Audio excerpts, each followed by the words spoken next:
आ जाती है तो उसको भी लिया है कि उसमें देशनालब्धि के अंदर। तो तत्वार्थ वृत्तिकार ने कहा कि नैसर्गिक सम्यक दर्शन भी गुरु को क्लेश करने वाला न होने से, अर्थात गुरु को अधिक परिश्रम कराने वाला न होने से स्वाभाविक कहलाता है, किंतु गुरु के उपदेश के बिना प्राय वह भी नहीं होता है। देखो यहाँ निमित्त की प्रबलता बताते हैं कि हम अज्ञानी हैं, लेकिन गुरु ने हमें संबोधन दिया, शास्त्र की पंक्तियाँ दिखाई, तो हमने उस पर श्रद्धान किया। तो ये इस जन्म के अंदर तो है ही साक्षात कारण, लेकिन जो निसर्गज सम्यक दर्शन मतलब स्वभाव से सम्यक दर्शन उत्पन्न हुआ, उसमें भी ये कहा कि नंबर एक तो पूर्व जन्म में किसी गुरु से उपदेश प्राप्त किया, उस जन्म में नहीं सम्यक दर्शन उत्पन्न हो पाया, तो अगले जन्म में उसका याद हो आया कि हाँ हमको गुरु ने ये पढ़ाया था, ये बताया था, हमने उस पर अमल नहीं किया था। तब इधर जब आने के बाद इस जन्म में सम्यक तो हो जाता है, तो उसमें वो पूर्व की देशनालब्धि काम आ जाती है। या इस जन्म में दूसरा कारण ये दिया कि देशनालब्धि किस प्रकार से, जैसे गुरु ने जरा सी बात बताई, अपने को समझ में आ गई। दो तरह के शिष्य होते हैं, एक को तो बहुत डिटेल में बताना पड़ता है, और एक है कि जरा सा गुरु ने बताया और तुरंत समझ में आ गया। तो जो गुरु को ज़्यादा बताने में कष्ट जिसमें नहीं उठाना पड़ता, परिश्रम नहीं करना पड़ता है, और शिष्य समझ करके सम्यक को धारण कर लेते हैं, वह भी देशनालब्धि निसर्गज सम्यक दर्शन में मानी गई है। माने कि आप सब लोगों को भी इस सम्यक दर्शन को प्राप्त करने का अधिकार है। भगवान के दर्शन करते करते एकदम परिणामों में निर्मलता आ गई। गुरु का उपदेश सुनते सुनते एकदम कहाँ था मैं, मेरी कितनी भ्रांत धारणाएं थीं, ये सब सोच करके और गुरु उपदेश को ग्रहण करके और सम्यक दृष्टि बन जाते हैं। समझो किसी ने अपने घर के अंदर पानी छान करके पीने का नहीं सोचा, कुछ लोग कह देते हैं फिल्टर पानी आता है, इसको छानने की क्या ज़रूरत है। लोगों को विश्वास नहीं होता है कि अनछने जल में जीव होते हैं, छने हुए जल को प्रयोग करना जैन धर्म में बताया है। अब पहली धारणा के कारण उन्होंने उस बात को नहीं समझा, गुरु ने उपदेश दिया तो हर घर के अंदर नल में छन्ना लग गया। तो ये क्या हुआ, ये गुरु के उपदेश के बल पर हमने उस शिक्षा को धारण किया। ऐसे अनेक शिविरों के अंदर देखा जाता है कि जब चाहे कोई विद्वान पंडित ही पढ़ाने ना जाए, चाहे कोई गुरु पढ़ा दें या विद्वान पढ़ा दें, उसके बाद बच्चों की डेली की प्रवृत्ति में बहुत फर्क आ जाता है। कितने शिविरों के बाद बच्चे धोती पहनना सीख जाते हैं, पूजन करना सीख जाते हैं, भगवान का अभिषेक करना सीख जाते हैं। तो ये क्या है, ये सम्यक की ओर बढ़ना है, सम्यक दर्शन की ओर बढ़ करके और जिन धर्म की प्रभावना में कारण बनता है। इसलिए आज भी इन निमित्तों को बनाया जाता है। समाज के लोगों का भी दायित्व रहता है कि अगर गर्मी की छुट्टियां हैं तो हम बच्चों को शिविर लगा करके उन्हें पाठशाला में पढ़ाएं, उन्हें भेजें ताकि ये संस्कार पढ़ें। तो ऐसे संस्कार आज भी काम आते हैं और अगले जन्म में भी काम आते हैं। ऐसे न जाने कितने उदाहरण हैं कि पूर्व जन्म का जाति स्मरण हो गया। जरा सा अगर शेर को संबोधन प्रदान किया मुनियों ने कि हे मृगराज, तू कहाँ हिंसा में पड़ा हुआ है, तू तो एक दिन अहिंसा का अवतार होने वाला है। एकदम सुनते ही उस शेर को पूर्व जन्म का जाति स्मरण हो गया। अरे मैं तो ऋषभ देव भगवान का एक दिन पोता था, उनके साथ दीक्षा ली थी, भटक गया मार्ग, और मैंने कितने दिन तक नरकों में दुख भोगे हैं, और अब ये मुनिराज मुझे संबोधन दे रहे हैं। वो एक हिरण को मार रहा था और मुनिराज के संबोधन से वैसा का वैसा छोड़ दिया। और छोड़ ही नहीं दिया, उसने आगे से नियम ले लिया, 5 अणु व्रत धारण कर लिए, जंगल के सूखे पत्ते खाने लगा। मुनिराज ने अन्य श्रावकों को कहा कि देखो अब ये शेर बिल्कुल श्रावक बन गया है, और सूखे पत्ते खा खा करके उसने जिंदगी के दिन निकाले और किसी भी जीव को मारता नहीं था। तो ऐसे पशु भी जब संबोधन को प्राप्त हो जाते हैं। तो पहले उसको जाति स्मरण हो गया पूर्व जन्मों का, आंखों से अश्रुधारा बहाने लग गया, आंसुओं के माध्यम से मुनिराज को बताने लग गया, हे मुनिवर, मैं आपके संबोधन को सुन रहा हूँ और मैं आपसे अणुव्रतों को धारण कर रहा हूँ। शांत भाव से बैठा, वरना अगर शांत भाव ना होता, उसकी वही प्रवृत्ति होती तो मुनि के ऊपर झपट करके उन्हें तो बल्कि खा जाता। तो ऐसे ऐसे तिर्यंच प्राणी भी संबोधन को प्राप्त करके सम्यक दृष्टि बने और सम्यक दर्शन का उपहार देने वाले तीर्थंकर आदि पदों को भी उन्होंने धारण कर लिया। तो इस पुस्तक के अंदर ऐसी तमाम धवला, जय धवला, तत्वार्थ राजवार्तिक, तत्वार्थ वृत्ति आदि ग्रंथों का आश्रय लेकर बताया गया है कि इस कथन से तो इस सम्यक निसर्ग सम्यक दर्शन में भी गुरु उपदेश विवक्षित है। मात्र इतना ही है कि वो गुरु के किंचित उपदेश मात्र से हो जाता है, गुरु को उसे समझाने के लिए अधिक उपदेश नहीं देना पड़ता है। जिसे बार बार उपदेश देना पड़ता है तो समझो उसका सम्यक दर्शन जो प्रकट होगा वो अधिगमज हो जाएगा। और बिल्कुल गुरु को मेहनत नहीं करनी पड़ी, जरासी में संबोधन को प्राप्त हो गया, मोक्ष मार्ग में लग गया, तो समझो कि उसे निसर्गत सम्यक दर्शन हो गया। इसी प्रकार से सभी सम्यक दर्शनों में बाह्य कारणों की कुछ न कुछ अपेक्षा रहती है, ये बात स्पष्ट हो जाती है। अतः ये समझना चाहिए कि इन दोनों सम्यक्त के अंतरंग कारण समान होते हुए भी बाह्य कारणों के भेद से ही ये दो भेद हो गए हैं।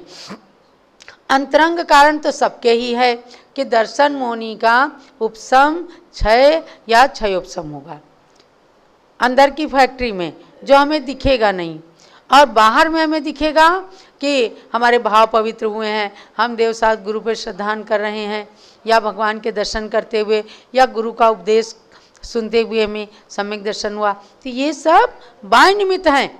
इसीलिए देखो हर बच्चे को सत्संग जरूर कराना चाहिए। बच्चों को आज आप टीवी दिखाते हैं, जन्म लेते ही मोबाइल पकड़ने लगते हैं और इंटरनेट की ओर चले जाते हैं, ऐसा सोशल मीडिया के अंदर डूब जाते हैं कि आत्मज्ञान और धर्म के ज्ञान से तो बिल्कुल शून्य हो जाते हैं। ऐसे ही बच्चों के अंदर भी अपना कर्तव्य है कि हम संस्कार भरें, सत्संग जरूर कराएं। एक बार ऐसा हुआ कि एक सज्जन आए, बोले माता जी आज मैं बहुत पछता रहा हूँ कि मेरा बेटा भाग गया और आज तक उसका कोई खबर ही नहीं है कि वो कहाँ गया। तो हमने कहा इसमें पश्चाताप की क्या बात। बोले हमने कभी उसे मंदिर के दर्शन नहीं कराए, हमने कभी गुरु के दर्शन नहीं कराए, गुरुओं के उपदेश नहीं सुनाए। तभी एक दूसरे सज्जन आ गए, वो कहने लग गए मुझे एक बात अच्छी लगी कि हमने गुरुओं के उपदेश से जो जाना था, हमने गुरुओं का सत्संग कराया था, एक बार मेरा बेटा भाग गया तो थोड़े दिन में फलाने महाराज जी के यहाँ मिल गया। तो कम से कम जो भागा वो गुरु के पास तो पहुँचा, और जो गुरु के दर्शन ही नहीं करना जानता था वो भागा तो कहाँ भागा, हमेशा के लिए भाग गया, उसका अता पता ही नहीं है। और माता पिता कितने परेशान हो रहे हैं। तो इसलिए सत्संग जरूर कराना। एक गुरु के आहार को देखने के लिए, इसलिए अनुमोदना करने के लिए भी प्रेरणा दी जाती है। आहार दे सको तो दो, नहीं तो देखो। देखते देखते भी लोगों को सम्यक दर्शन हो जाता है। एक बच्चे का हुआ ऐसे कि बच्चे को खिलाने के लिए माँ ने खीर बनाई और माँ ने कहा कि बेटा मैं तुझे खीर खिलाऊंगी, मैं पानी लेने जा रही हूँ और कोई महाराज जी आए तो उनको रोक लेना, मैं उनको पहले खीर खिलाऊंगी फिर तुमको खिलाऊंगी, तो खीर ज़्यादा मीठी बन जाएगी। बच्चे ने कहा अच्छा माँ। हम महाराज किसे कहते उससे पता ही नहीं था, वो बाहर खड़ा हो गया। अब एक दिगंबर संत उधर से आए, उसने सोचा हो सकता यही महाराज हों, मेरी माँ कह रही थी कोई महाराज आए तो उन्हें रोक लेना। वो आगे बढ़ा, बोले महात्मा जी रुकिए, मेरी माँ ने कहा है कि आपको घर में ले जाना है, वो आपको खीर खिलाएगी, आप रुक जाइए। महाराज ऐसे कैसे रुक जाते, जैन संतों की विधि। वो रोकने की कोशिश कर रहा था, महाराज आगे आगे चल रहे थे, इतने में उसकी माँ आ गई। उसके सर पर पानी का घड़ा था। उसने समझ लिया कि बेचारा अज्ञानी बालक है, इसलिए महाराज नहीं रुक रहे हैं। उसने तुरंत कहा, हे स्वामिन अत्र तिष्ठ, आहार जल शुद्ध है। महाराज खड़े हो गए और उसने 3 प्रदक्षिणा दे करके पड़गाहन किया, चौके में ले गई और आहार में खीर का आहार दिया। बच्चे से कहती है, बेटा बाहर ही रहना, अंदर मत आना, और इन्हीं गुरु को आहार देके हम तुमको खीर खिलाएंगे, बहुत अच्छी खीर लगेगी। बच्चा ताली बजाने लगा, ताली बजा बजा कर जय हो जय हो जय हो, माँ के कहने से वो जय हो कहने लगा। इतने में उसको इतना पुण्य बंद हो गया कि आगे जाकर वो धन्ना सेठ बन गया। समझे? आहार दान को केवल देखने मात्र से, और वे मुनिराज तो रिद्धिधारी मुनिराज थे, अक्षीण रिद्धि थी। उनको आहार देने के बाद उसने माँ ने बच्चे को खीर खिलाई। अब खीर का बर्तन ही ना खाली हो, अड़ोस पड़ोस को बुला लिया, सबको खीर खिला दिया, पूरे नगर को बुला दिया, सबको खीर खिला दिया। शाम तक वो बर्तन खाली ही नहीं हुआ। खूब अच्छे से बच्चे को खीर खिलाया, क्योंकि वो गरीब बच्चा था, उसको जल्दी कभी खीर नहीं मिलती थी। उसने खूब खीर खाया, और खीर खाने के साथ साथ उसने ये जाना कि गुरु को देने के बाद जो खीर हमें माँ ने दी है, इसीलिए ये खीर इतनी बढ़ गई, और आगे जा कर के उसको कितना अच्छा फल मिल गया, धन्ना सेठ बन गया। जहाँ उसकी नाल भी गाड़ी गई, वहाँ भी रत्नों का घड़ा मिल गया। ऐसा ये जो है संबोधन, उद्बोधन, अनुमोदना, ये हमारे जीवन में काम करती हैं, ये सम्यक दर्शन को दृढ़ करती हैं। अब अनजान में भी उस बालक ने जो जय हो कहा, उससे ही उसको इतना पुण्य बंद हो गया। तो आप समझो, अनजान से जब इतना पुण्य मिला, तो जान करके जब दान देंगे, आहार देंगे, तीर्थ यात्रा करेंगे, वहाँ जाके दान देंगे, मंदिर बनवाएंगे, मूर्ति बनवाएंगे, गुरु का सत्संग करेंगे, तो आपको कितना पुण्य मिलेगा? असीम पुण्य। इस पुण्य की तुलना कोई नहीं कर सकता। चाहे कितने ही आप दूसरों को दान दे दें या पैसे दे दें, गुरुओं को दान देने से, तीर्थ पर दान देने से, मंदिर में दान देने से जो पुण्य मिलता है, वो सम्यक सहित पुण्य होता है, वो मोक्ष मार्ग में कारण होता है। इसलिए एक एक पंक्ति के अंदर इन चीज़ों को भरा गया कि अंतरंग कारण। जब आप बाहर निमित्त मिलाओगे, अब आप यहाँ बैठे हो, उपदेश सुन रहे हो, अच्छा लग रहा है कि नहीं?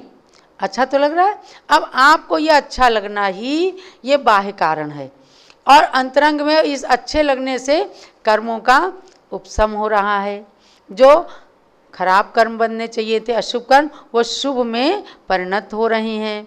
तो ये अंदर की चीज़ हमें नहीं दिख रही है, लेकिन बाह्य निमित्तों से अंतरंग पर भी प्रभाव पड़ता है। तब अंतरंग और बहिरंग, ये दोनों निमित्त अपने लिए कारण बन जाते हैं। तो इसलिए कहा कि अंतरंग कारण समान होते हुए भी बाहर कारण अलग अलग हो सकते हैं। किसी को दर्शन करके, किसी को दान दे के, किसी को आहार दे के, किसी को उपदेश सुन करके, ऐसे सम्यक दर्शन उत्पन्न हो सकता है। और आगे पुनः कहते हैं कि पूर्व कथित जाति स्मरण आदि कारण इन 5 लब्धियों में गर्भित हैं। पांचों लब्धियां जो हैं, ये किसी न किसी रूप में गर्भित हो जाती हैं। इन 5 लब्धियों में से किसी एक के बिना सम्यक्ति की प्राप्ति नहीं हो सकती। इनमें से पूर्व की 4 लब्धियां तो कारण हैं, और अंतिम लब्धि तो कारण है ही है, वो तो कारण ही है। उसके होने पर तो सम्यक दर्शन होना ही होना है। पूर्व की 4 लब्धियों के होने पर सम्यक्त होवे ही ये नियम नहीं है, किंतु उनके बिना कभी भी सम्यक्त नहीं होगा। जिनको सम्यक दर्शन होना है, उनको इन सीढ़ियों को पार करना पड़ेगा। क्षय उपशम विशुद्धि देशना और प्रायोग तक भी आना पड़ेगा, और फिर करण लब्धि के बाद हो जाएगा सम्यक दर्शन नियम से। तो इन चीज़ों की एक एक चीज़ की उपयोगिता है।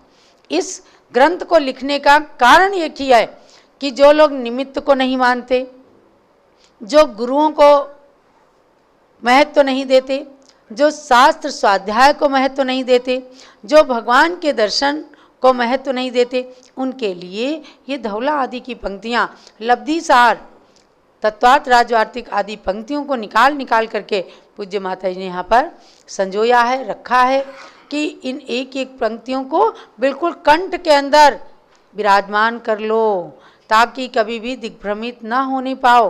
वरना ऐसे ऐसे लोग देखे कि 7 प्रतिमा ले ली, कोई ने दीक्षा भी ले ली, लेकिन अगर एकांत पक्षियों के कहने में आ गए तो उनका संयम छूट गया।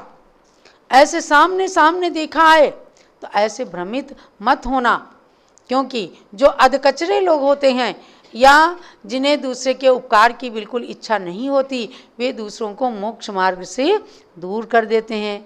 अच्छी अच्छी मक्खन पालिश करके, अच्छी अच्छी बातें सुना करके और उन्हें मोक्ष मार्ग से दूर कर देते हैं।